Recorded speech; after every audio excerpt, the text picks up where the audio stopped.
You know what time it is? It's March Madness. You know what that means. Fill out those brackets. Winner gets a sick sweatshirt. Second place, sick hat. We love you guys. And we're excited to see some cool brackets, cool upsets. Let's do it.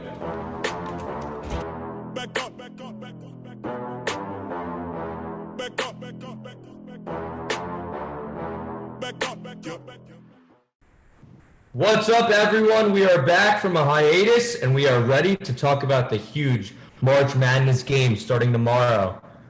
On Tuesday, we have the first 4 games, and we have a lot of cool teams. First ever NCAA tournament played in the COVID pandemic. We just had the SEC tournament played and the Big Ten that wasn't able to be played last year. Any key thoughts going into tomorrow? You guys know my Cinderella team. I just want to get straight to Cinderella teams. Cool storylines.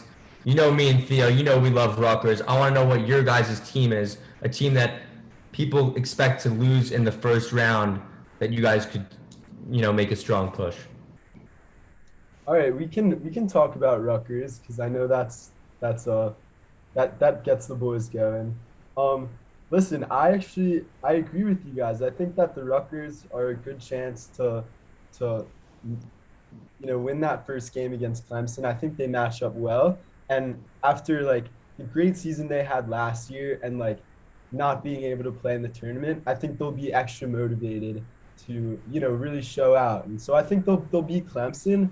But if you go right to the next game against Houston, I just don't think they can get that done. Houston is a really powerful team coming out of, I think, the Atlantic 10 conference. And they beat good teams. They've beaten Texas Tech and Wichita and Boise State. Those are real teams. And Rutgers, they've beat a couple good teams too, but Houston's too good. I think they'll take them out in the round of 32. Yeah, I can see Rutgers snaking by Clemson. I mean, listen, we've had this conversation before about Rutgers. We all know how I feel. Theo said they don't get blown out. Just got worked by Illinois. But it's whatever. We'll move on. I have a short memory. We're going to March Madness. This is huge, guys. This is huge. They'll beat Clemson and get spanked in the next round, and then we'll never hear about them ever again because they're Rutgers. Guys, I want to know your team. We get the Rutgers hate. I want to know your guys' me and Theo had that dark horse. I mean, how are you supposed to follow up a blisteringly hot take like Russ?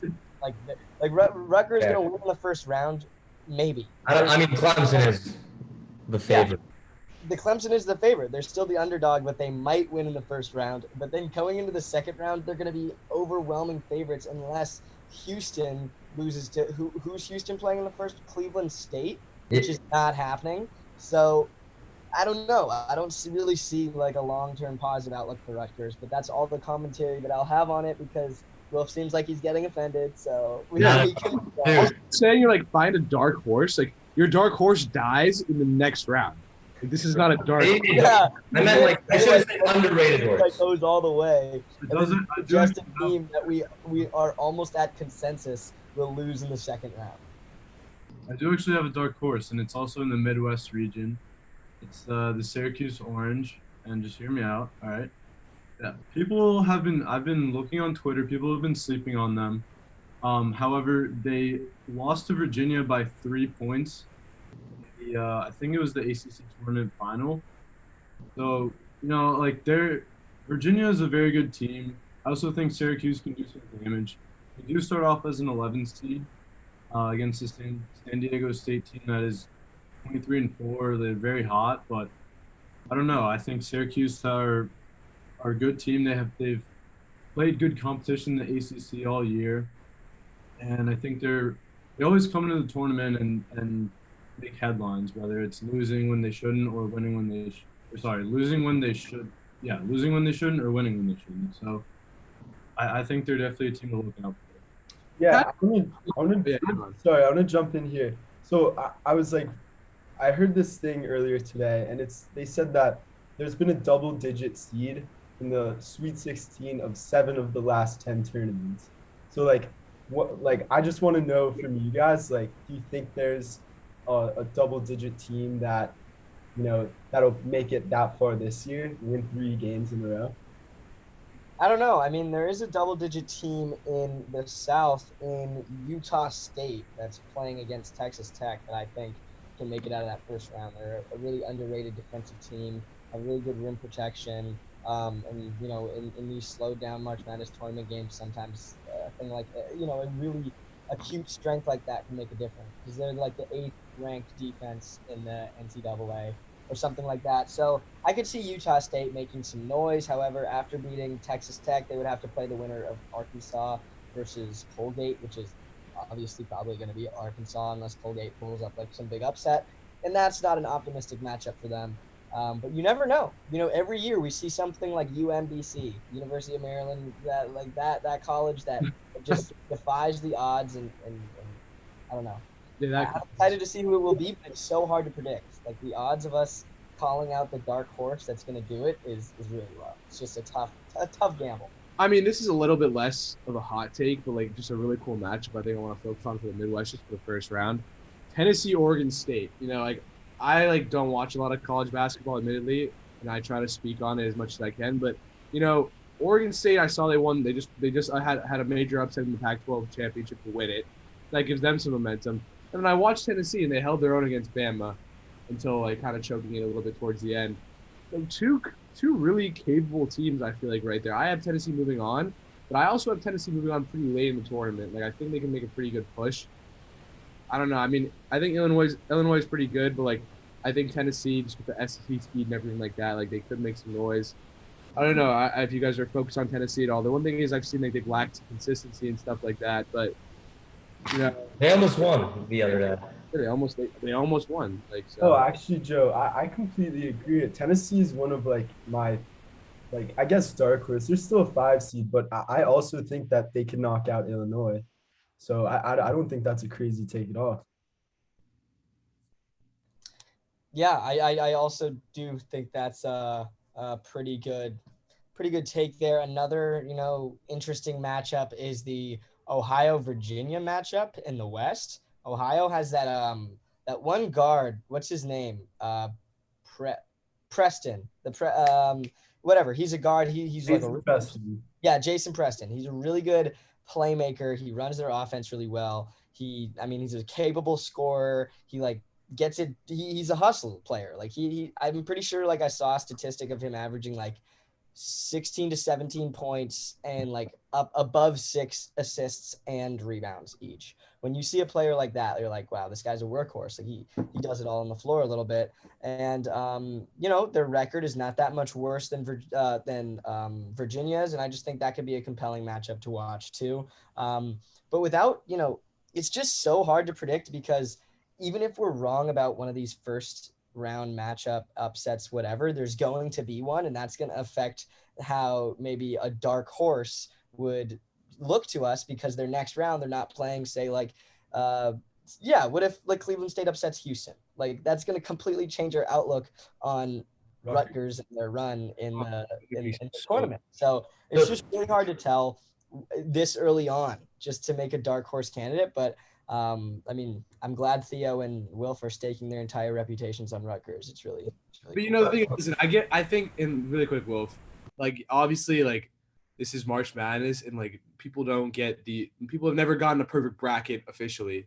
Where if we end up none of us get a dark horse that goes far, I don't think people are gonna be worst podcast ever. I'm switching to the Tennessee Blitz. Fuck the Tennessee Blitz. But shit on us. Dude, I'm one thing, and listen, when I fill out these brackets, I just try to put the least care and effort into them because usually I do better that way. And I have Kansas losing to Eastern Washington. I have no backing for that, but I saw that they had some COVID issues and stuff like that. So I was also going to wonder, how do you guys think COVID kind of affected not only the issues with the player cohesiveness and stuff like that, but also the rankings, because teams had to opt out of the tournament, and that could have boosted their rankings a little bit going in, playing different seeds and stuff like that. If they had won the SEC championship or ACC or any whatever, Big 12, Big 10, how do you guys think that's going to affect down the road? Yeah, absolutely, and I think the main thing COVID does here, I think it favors the teams that haven't been in the tournament before, because although there might be a sense of nerves, it's not the same as as it was. And one other thing I really want to emphasize is some people don't know there are 4 reserve teams that if any team gets COVID goes in the tournament. I think that'll be a really that's really exciting. That's never been seen before. And I always love seeing a 9 seed St. Louis and like one of those random schools or where it's like you know them from the tournament or like VCU and that'd be really cool just seeing them. And I want to go back to I just want to make a quick comment. We can talk about this later, but when I was filling out my bracket, I think this is the best year the Big 12 has ever seen. You have Texas, West Virginia, Kansas, Oklahoma State, Oklahoma, and I don't know if Kansas State's that good, but that's insane. And I think the Big 12 and the Big 10 are the conferences to watch in this Yeah, tournament. they make up like 16 of all of the entirety of the teams. Like it's ridiculous. They have like 9 from the Big 10 and 7 from the Big 12, I think, that just speaks to the strengths of the conference. And going back to your comment, Joe, your question and sort of Andrew, your response, I think it could help some of these teams that wouldn't traditionally make the tournament in a way in terms of providing them opportunity. But I reject the logic that other than that, it would help them because that's the same kind of logic that propels this argument in the NBA of like, oh, the bubble was a Mickey Mouse championship. And it's like, yeah, sure. Factors are different. Like COVID is COVID. But at the end of the day, you're getting on a basketball court, you're dribbling and you're playing against another team and the winner wins. And regardless of the conditions, like, I don't think this takes away or lends anything to besides maybe the environmental factor. I do address that having a home crowd or a lot more fans for one of these bigger schools, that's a game changer because that volume there. But if they're really a better program, a better team, I don't think that crowd noise should be the thing that makes the difference for them in the tournament anyway. So I don't know if this necessarily favors a bunch of different teams. It might specifically harm some more or take a little bit more away from certain programs than others. But I still think we're going to see an incredibly competitive and compelling tournament. And yeah, fuck COVID. It can't take this from us. It couldn't take the NBA championship from us. It couldn't take the Super Bowl from us. And now we're getting our first tournament of the COVID era, and I'm excited. My thing is though, imagine if a Gonzaga or a Michigan or a Baylor were to get COVID in the second round of the tournament, and then they're out all of a sudden like that.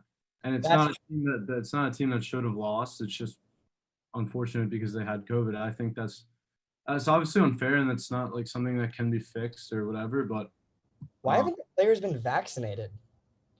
Right? Like, shouldn't these this is a very big business. It seems like aren't we vaccinating 3 million people a day in America? Like, if we're vaccinating 3 million people a day, and the players in the tournament can be taken out at any moment, even though they could be just vaccinated, that maybe I'm missing something here. Maybe I'm just an idiot, but that seems so stupid to me if they're not vaccinated. I don't know. Maybe the entertainment industry isn't considered important enough, but still, I don't know. That's an interesting thing you bring up. Yeah, maybe the optics just would be bad, and it would be a bad reflection on the NCAA. Well, there's still people that are at high risk that haven't been vaccinated. But I mean, it's a good point. And I think that at the end of the day, like you said, it's 2 teams on the basketball court. Whoever scores the most points is moving on. And so I think we should just be thankful that we get a tournament this year. I want to move on and talk a little bit about who you guys have winning this thing, because in my opinion, there's a ton of teams that have a shot at it. I've really been on the Gonzaga bandwagon all season, so that's my pick. But I'm curious to see what you guys think on that end. I mean, I'm on the same bandwagon. Sorry, Will. I'm on the same bandwagon. I think Jalen Suggs is going to be one of the most dynamic players in this tournament. I really want to see him shine.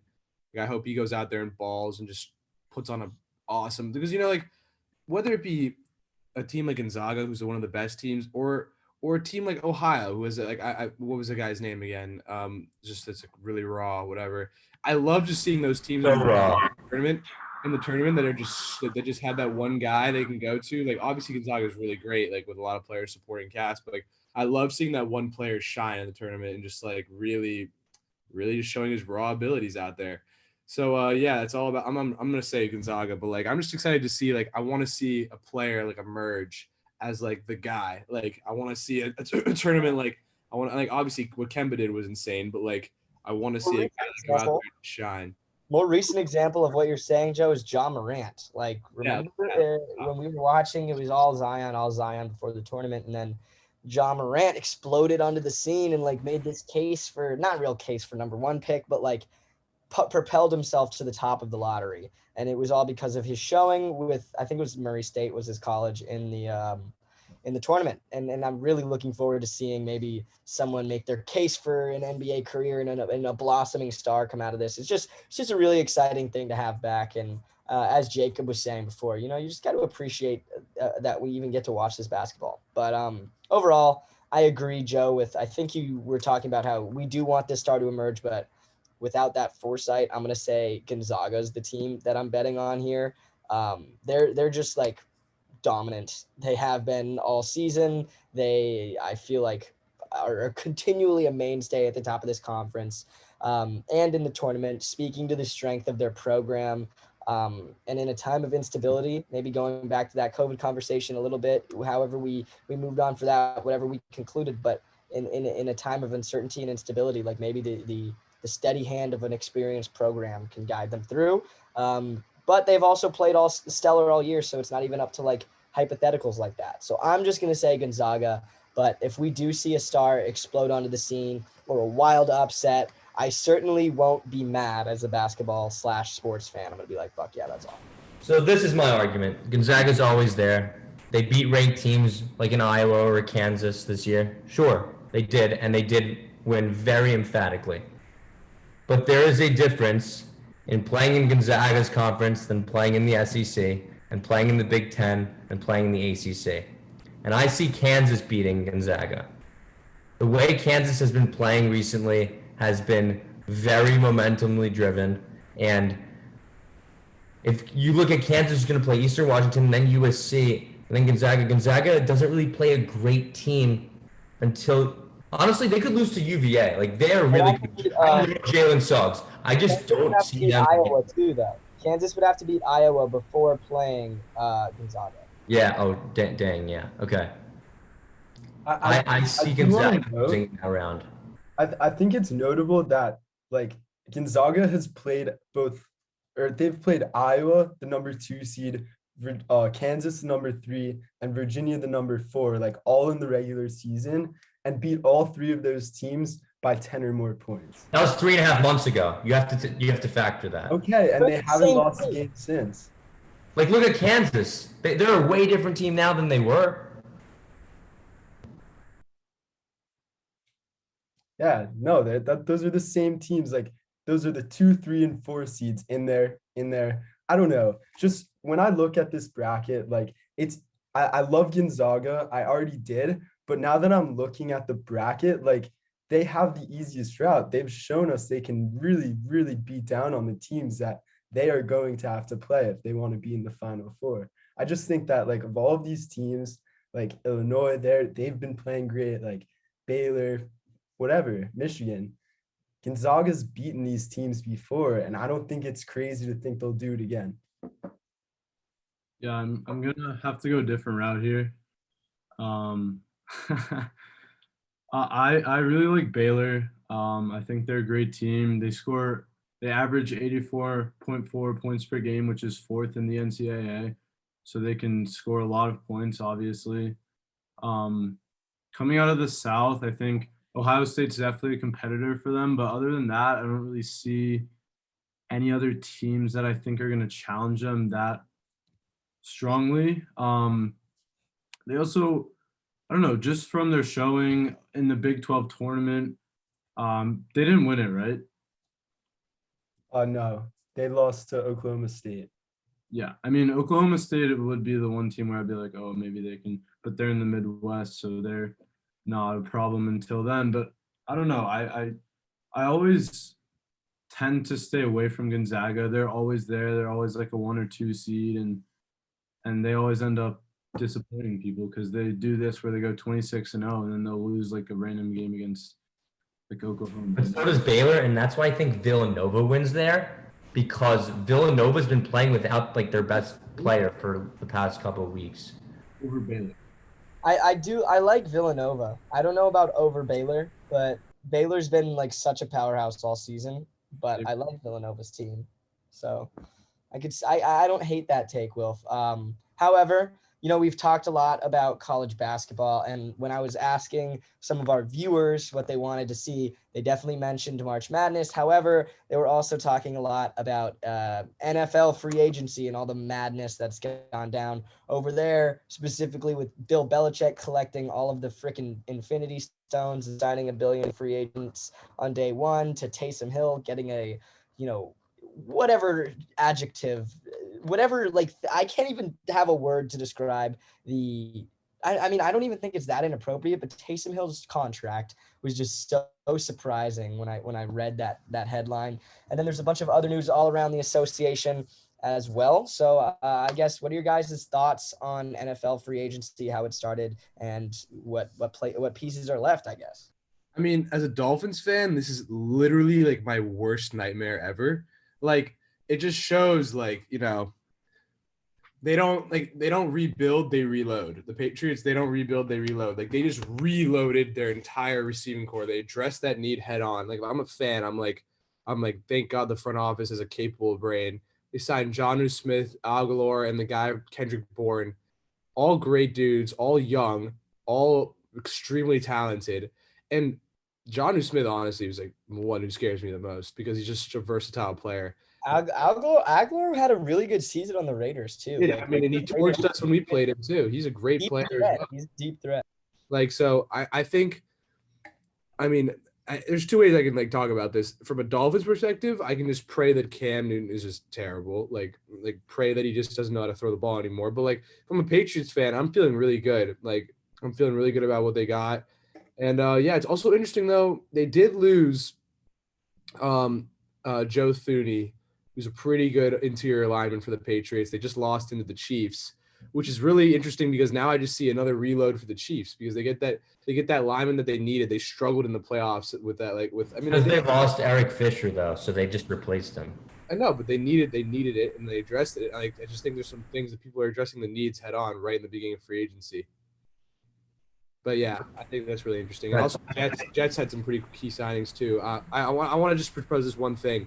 I saw this as just a debate little forum, and it scared me a little, obviously, because I'm a Dolphins fan once again. But like, when the Packers signed Zadarius Smith back in, I think it was 2018 or 2017, whatever, he showed like apparently very flashes of being possibly a really great player. Went there and then obviously had a breakout season and has been a great player since. And they're saying this guy Lawson that they just signed from the Bengals. Matthew Judon too.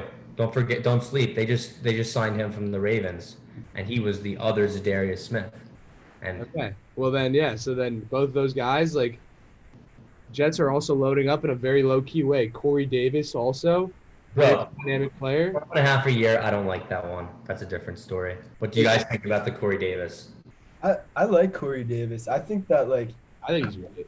He's definitely he's had some pretty bad years. I think the expectations were high when he was drafted, but last year he played 14 games and almost had 1,000 yards. I think that's a really good season. I think that just compared to the other wide receivers on the market, he was probably underpriced just compared to some of the other guys. So I think that he was definitely what isn't the most talented out there, but I think he was the best value.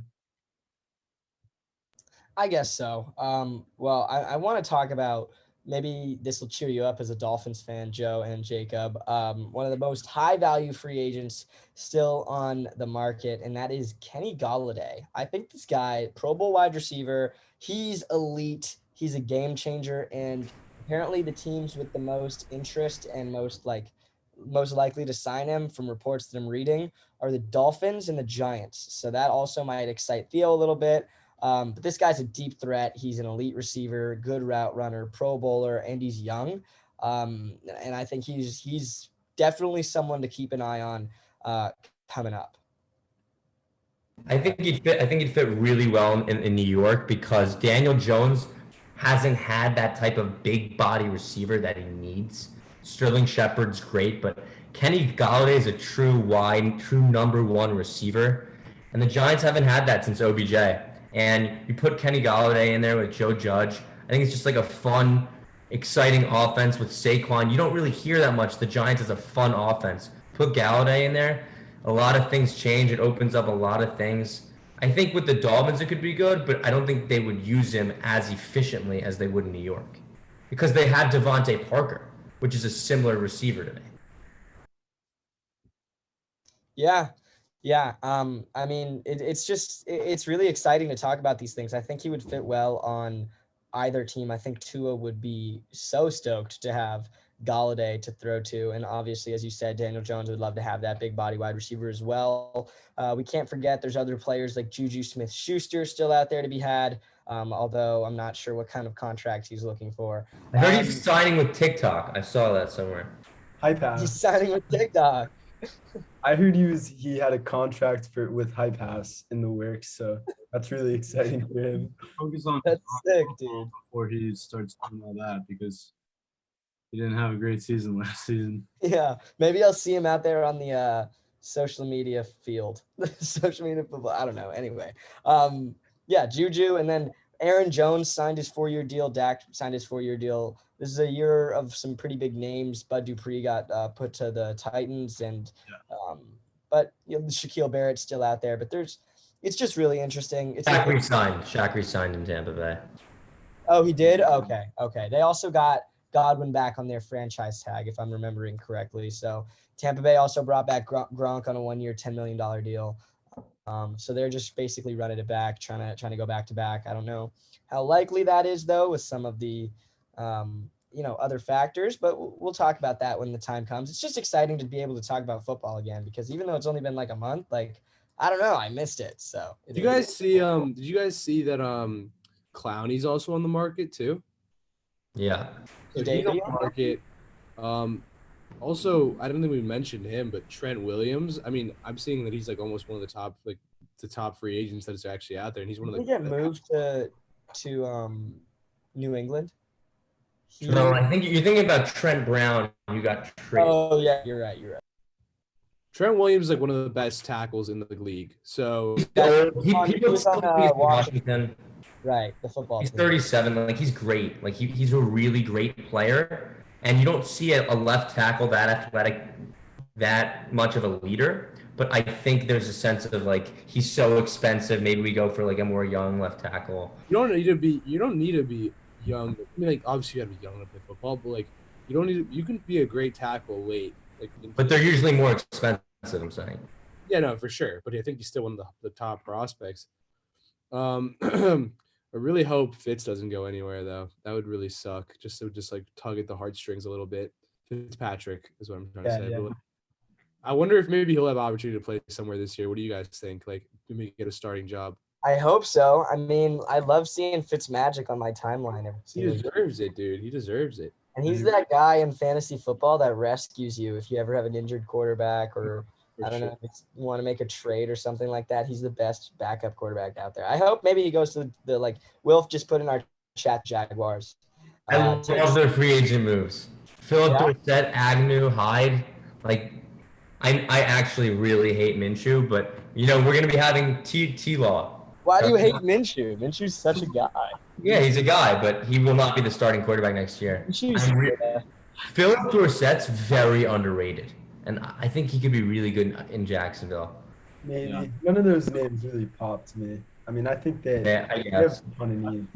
Classic Jaguars.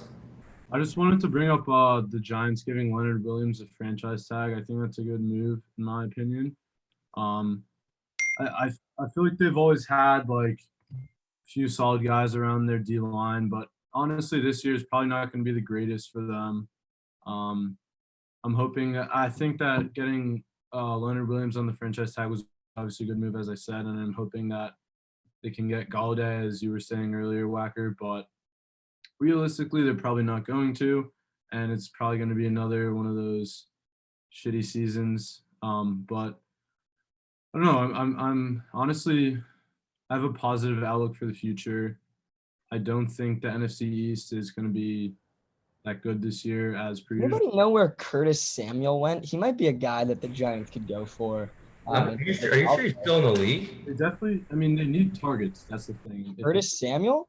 He just had like an 850-yard receiving yard season. Guy from the Panthers? I thought he was, yeah. Right? Am I tripping? I don't think so. I think you're right. He'll definitely get signed. You're not tripping. You're not tripping. Yeah. Yeah, he could be a good guy. He's like a more slot-oriented receiver, but he's also a deep threat. Anything, honestly, they need targets. Like, yeah, and he's a target. He fulfills that for sure. So, yeah. That could be a play. And I want to add one more thing. With the Patriots, we never see them win in March. They usually sign no one. So it's like so exciting seeing them being like the new team to win in this way. Like my whole Instagram feed today was Patriots, Patriots, Patriots. I was like, it was all just pictures of Bill Belichick looking like he was plotting, like looking maliciously at Tom Brady. So scary. It's really guys, I think Cam Newton is out for a comeback player of the year award. Dude, we were saying that last season. He had COVID for a month. He literally played like dog shit. He had COVID, bro. Dude, he was so bad. He was so bad last season. He was so bad at throwing the football. It's not like dude, I'm pretty sure he had more interceptions than touchdown passes. Like he was just not good. He has receivers now, bro. It's a whole different story. Oh no, it's not, dude. He literally had he had the reins to that team last season. It was a waste of season passes for them, that were and he landing. He was throwing passes at people's feet. Like you don't gotta be. But he's getting to the offense. But dude, Andrew, how can you be a quarterback on like a team that just lost their freaking GOAT quarterback of all time that's been to the Super Bowl like a bunch of years in a row or have been Super Bowl contenders, and then just put up the absolute like most atrocious statistical season from just looking at his stats? Like, this is not the guy you want to base your team around. And like, I thought I was bought into the hype last year because Bill Belichick was like, he's the hardest worker. He's earned our starting spot. Like, we're signing him. He blah, blah, blah. He's got the reins to the team. He's earned our trust. And then he came out and shat the bed. So I'm just Weird how Belichick. Brady never had the best stats. And I have to say one more thing about the Patriots. Their entire defense literally did not play last season because they took the season off. Like Hightower, 2 corners. Now you have Jalen Mills, Judon. Cam Newton doesn't need to do what he did last year. He can just time manage his way into a 10-6 season. And then it'll look really good. Okay, but that doesn't mean he's having a comeback season. That just means he's being carried by the rest of the Patriots roster. Cam Newton is not an X factor. He's not a game changer anymore. If he was, he would have done at least something compelling last season. People argue that Brady wasn't an X factor in New England. Brady was an X factor in New England. No, he was not. His last season, he was not an X factor at all. He actually was the reason they lost to the Titans. Not even close. Yeah, but when they beat the Rams, like that wasn't because Brady was having an incredible season. It's because he game managed a great defense and a good run game. Like that's just how the Patriots always work. And I think Cam can do the same thing. No, but we really agree. Perform in other contexts, like he comes to the Bucs and throws like a. The Tom Brady you saw in the Bucs was not the Tom Brady at the last 3 years in New England. I wasn't saying that he was, but before that in New England, we saw this guy win Super Bowls, and like sure he was paired with this great defense, but they were actually winning games. And until his last season, he was still very impressive. He was still making good passes, and he was still contributing to winning there. And I'm not gonna take the argument that Tom Brady didn't impact winning 2 years before he left New England. Because that's just not true. They were in the Super Bowl that year. It's just wrong. He obviously impacted winning. You need a quarterback that impacts winning to get that far anyway. Just look at all the teams that were contenders this year. Moving on from that point, Cam Newton literally had the same coaching staff. I mean, maybe the defense was a little gutted because of the opt-outs. They made a lot of signings this year that will help to improve the team, yes. However, I don't know. My confidence is just gone. Like, we had no OTAs, no spring, anything. Didn't really know Belichick well. Didn't have any sense of camaraderie with the team. Still a past MVP of the league. Bro, we can't write Cam Newton off. I think with Bill Belichick, he can put Cam Newton in his best position possible. And we were literally just saying this. The Patriots are going to be really good. And Cam Newton, as a quarterback right now, for the cheapness for what he is for the team, is beneficial. I don't My listen. argument is not I don't gonna think you can write him off. Sorry, Wacker. Yeah. I don't think you can write him off either. Like I agree with that. You can't write him off because Bill Belichick is one of the greatest coaches, if not the greatest coach of all time, and he sees something in him to sign him again, and you know damn well that he has all the control over that situation. So honestly, I really don't know. I don't think you can write him off, but like Okay. there were Sure. some very questionable throws that were made towards the Maybe end of you the can't season. write him Once you see Cam after the first couple games and like people are and the teams figure out, listen, I'm gonna keep a QB spy and like not let this guy just run all over us. And he's not fast like that to make the guy miss. I don't know. He loses a lot of his appeal, I think, in my opinion, because he's not a very successful pocket passer. And Yeah, here's my thing. Last point that I want to make on this is just dude is 31 years old, hasn't been very good for like 4 seasons, was not impressive last season. Like everybody's been saying this about Cam Newton every single year since he won his MVP and played like shit. It's just like, oh, you can't count him out. But eventually, like you start to develop a pattern. And when maybe this is the year that breaks it. So maybe I'm not going to write him off because he is an MVP of the league. He's a fantastic athlete. Like obviously we're talking about this like, oh, I'm being critical of Cam Newton, but he's still like one of the 300, 200, maybe like 100 best football players in the entire world. So like He could be one of the best athletes the NFL has ever seen. sure, I'm just putting that in context. However, a game that's based a lot on athleticism like his is deteriorates with age. And since he's been younger, since that MVP season, we have not seen him play at an elite level. And I just don't think that that's coming in his age 31 season.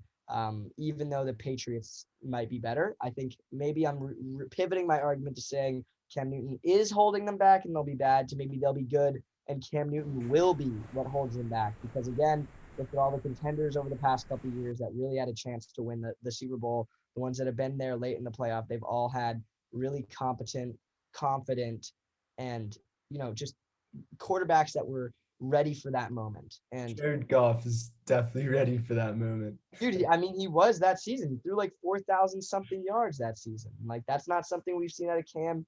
Guys, Cam is not like he plays. It's taking him time, but look for him to be more of a pocket passer this year.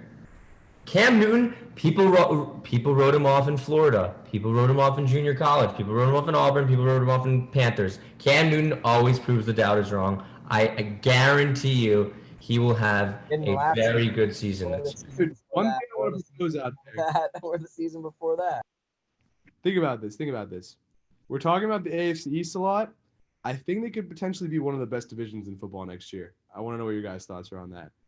No, I think they could really be. I think that because the Jets are improving, they're not going to obviously like be a crazy contender, but like they can be a kind of team that will steal wins from people, and like I think that they could be a division that's going to like really make noise, which is interesting. And the Bills and the Dolphins, yeah, I think it's one. I think that and the NFC West could be the best. Oh, and AFC West. AFC North. Yeah, I'm excited for football, and I don't want to come across like I'm actually like hating or anything on these players that we're talking about. Mostly just like paralleling the other argument, like to what Wilf was saying, and also just talking in context of the best athletes in the world. So if you're a fan of Cam Newton and you hear this, like I'm not saying the guy's a bum. I'm not trying to shit on him too much. Just in terms of the other 32 starting quarterbacks in the league, that's my thoughts. Yeah. So the one thing I wanted to add, and this is more of like a betting tip, but I saw this statistic that said that, and this goes back to March Madness, that 86% of the time, a 12 seed beats a 5 seed in any 4 of those games. So if you want to make some money, I would say my pick was, who was it? I assume Georgetown over Boulder. Oh, no, it was actually UCSB, and listen to this. The only reason not the only reason, but Creighton are a 5 seed that does not deserve to be a 5 seed at all. They had, I forget who they had this before. Georgetown that they lost to 30 by? Yeah. Like, they got blown out by Georgetown, which proves to me that I think that, I don't know anything about UCSB, but personally, I would recommend that, so. Well, thank you so much for that insight, Theo. Thank you guys for listening to this episode. We're really excited to see how this March Madness bracket turns out and to continue seeing what goes on in NFL free agency. Thanks again for watching. Don't forget to subscribe. We'll see you next week. Thanks, guys. Peace out.